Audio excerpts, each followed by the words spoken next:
हरियाणा की 10 सीटों पे कांटे की टक्कर। और हरियाणा में बीजेपी को कड़ी टक्कर कौन दे रहा है? कांग्रेस पार्टी का गठबंधन आम आदमी पार्टी के साथ। कुरुक्षेत्र की एक सीट जो थी वो आम आदमी पार्टी को दी थी गठबंधन में कांग्रेस ने। अब 5-5 सीटों का आंकड़ा है। 5 सीटें कांग्रेस पार्टी के खाते में जाती हुई दिखाई दे रही है, जबकि 5 सीटें जो हैं वो बीजेपी के खाते में जाती हुई दिखाई दे रही है। राजबब्बर 11,000 वोटों से आगे चल रही है। ये लीड लगातार बनी हुई है नवीन जी, क्योंकि ये राजबब्बर और राव इंद्रजीत सिंह का ये मुकाबला था। कहा जा रहा था कि राव इंद्रजीत सिंह आराम से निकाल लेंगे सीट। देखिए, राव इंद्रजीत सिंह वहां के पुराने नेता हैं। उस पूरी बेल्ट को जो है वो अहिरवाल कहा जाता है।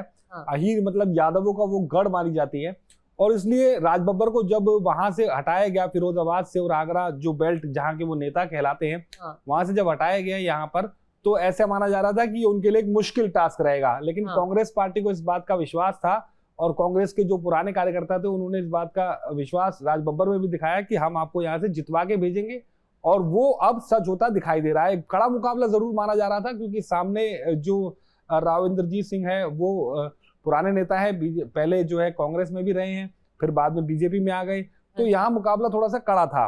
लेकिन हैरान कर देने वाला मुकाबला जो है वो हमें वहां देखने को मिला कुरुक्षेत्र में, जहां पर जो है आम आदमी पार्टी के लिए जो सीट छोड़ी थी सुशील गुप्ता वहां पर सुबह लीड लेके चल रहे थे। अभी अचानक से वहां पर जो है नवीन जिंदल आगे हुए हैं, सुबह से लीड लेकर के चल रहे थे। अच्छा, ये मेरी कॉन्स्टिट्यूएंसी।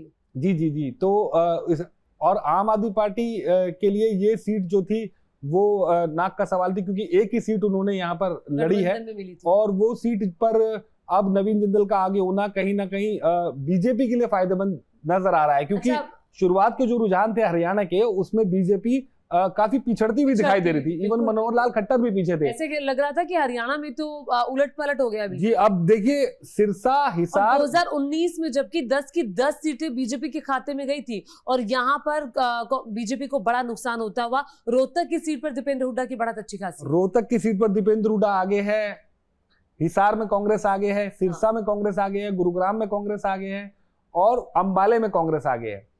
5 सीटों पर कांग्रेस आगे है, बीच की कुछ सीटें और एक फरीदाबाद की सीट पर बीजेपी आगे है। जी हाँ, और महेंद्रगढ़ जो सीट है, महेंद्रगढ़ सीट भी जो रेवाड़ी महेंद्रगढ़ की जो बेल्ट है, वो सीट भी गुरुग्राम से ही प्रभावित सीट मानी जाती है, क्योंकि वो भी अहिरवाल का बड़ा हिस्सा है। और लेकिन उस सीट पर बीजेपी कायम है। बढ़त भी अच्छी खासी है। अगर आप फरीदाबाद से देख लें बीजेपी के कैंडिडेट की, तो उनकी भी बढ़त अच्छी खासी है। देखिए, कृष्णपाल गुर्जर वहां के जो है लोकल नेता है, और पार्टी का प्रदर्शन कैसा भी रहे, लेकिन नेता का प्रदर्शन कई बार जो है वो पार्टी को जिता देता है। तो कृष्णपाल जो है वो उनकी एक इमेज है उस क्षेत्र के अंदर। उनके सामने कोई ऐसा बड़ा नेता कांग्रेस का पहले जो फेस रहे वहां पर, वो भी अवतार सिंह बढ़ाना रहे।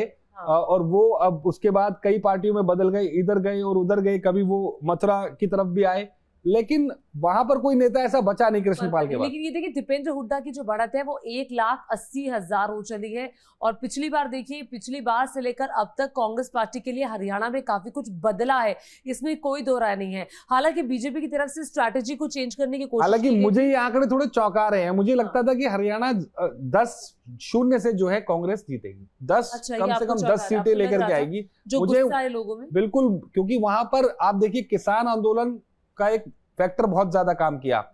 दुष्यंत चौटाला की जो पार्टी थी वो साथ में नहीं है बीजेपी के। सोनीपत की सीट का क्या अपडेट? INLD बीजेपी के साथ है। सोनीपत की सीट पर भी बीजेपी आगे है। अच्छा, ये मुझे चौंका रहा है, क्योंकि सोनीपत की सीट पर मैं गई, मैंने रिपोर्टिंग की, मैंने वहां लोगों से बात की, तो वहां काफी गुस्सा था। देखिए, सोनीपत जो बेल्ट थी वो बॉर्डर लगता है बिल्कुल हरियाणा और दिल्ली का, और वो केंद्र रहा किसान आंदोलन का।